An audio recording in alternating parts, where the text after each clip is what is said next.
Welcome to Deep Snow Delivery, which is a game about delivering things in the snow, and is also based on the anime Girls Last Tour. Now, I have been following this game since the dev's second devlog, and I've also played a decent amount on the old map of the game before the most recent update. Now, as I understand it, this game is somewhat early in development, so a lot will probably be added and changed, so I will definitely be playing more of it when it gets updated, and I may make a video on it too, depending on how well it does. The gameplay is made of going back and forth between several different settlements making deliveries, hence the name of the game. At these settlements you can make deliveries, take deliveries, buy upgrades for your tank, and speaking of the tank, its main standout feature is its claw, which is the main way you manipulate objects in this game, which is definitely a very fun mechanic that never makes me angry at all.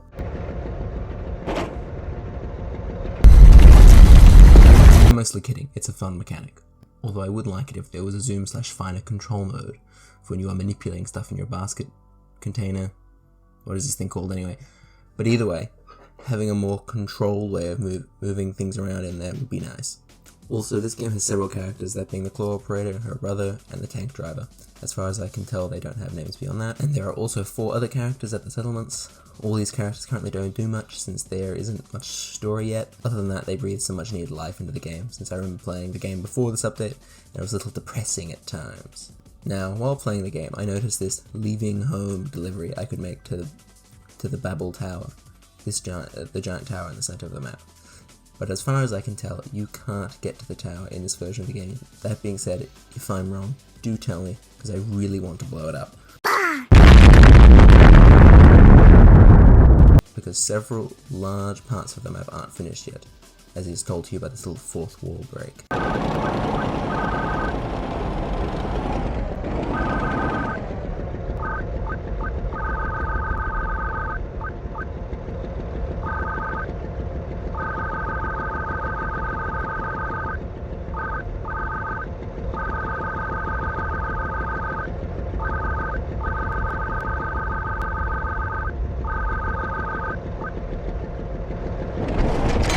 There's also this really cool inside the mountain section, although it's clearly a little unfinished.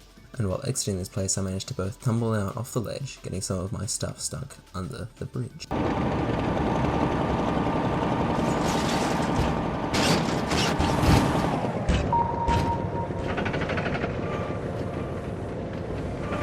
And also got stuck for several minutes.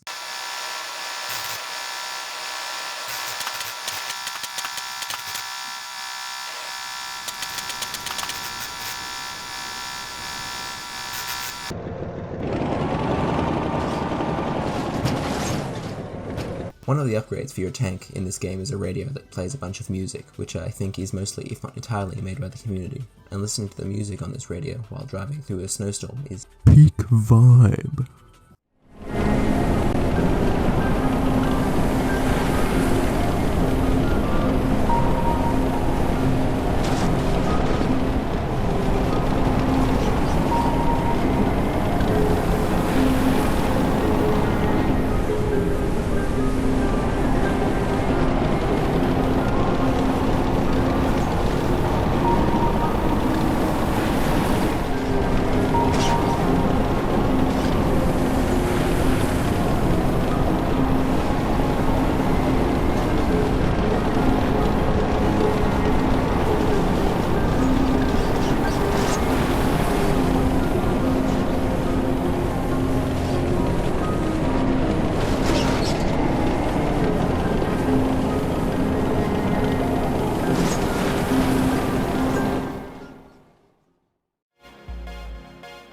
So I don't have many criticisms of this game, and the ones I do have are either already being worked on or will soon, since this game is quite early on in development.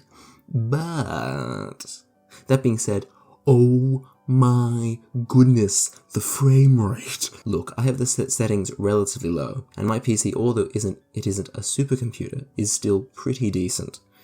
And yet I can barely get over 30 frames per second most of the time.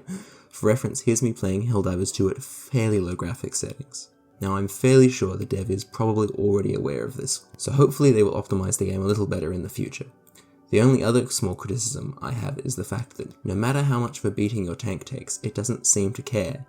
Now, one of the devlogs, they talk about not wanting to turn this game into tank repair simulator, which makes sense. But like, does it really make sense that my tank can do this?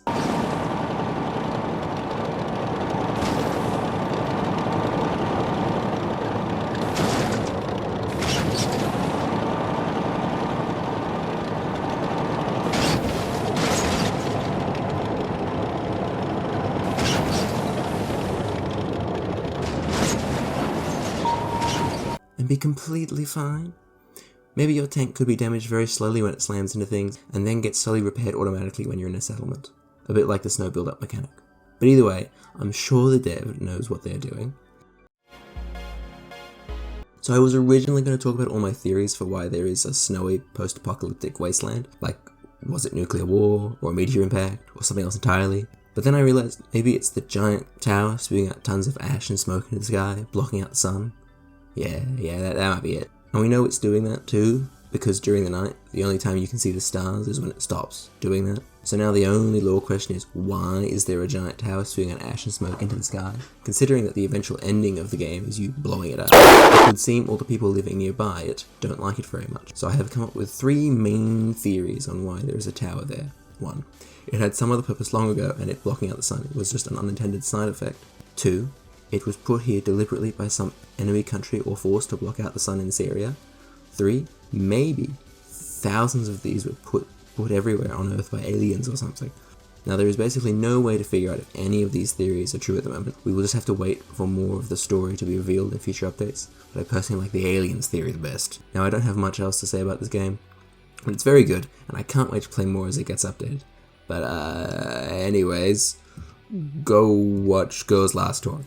I am no longer asking.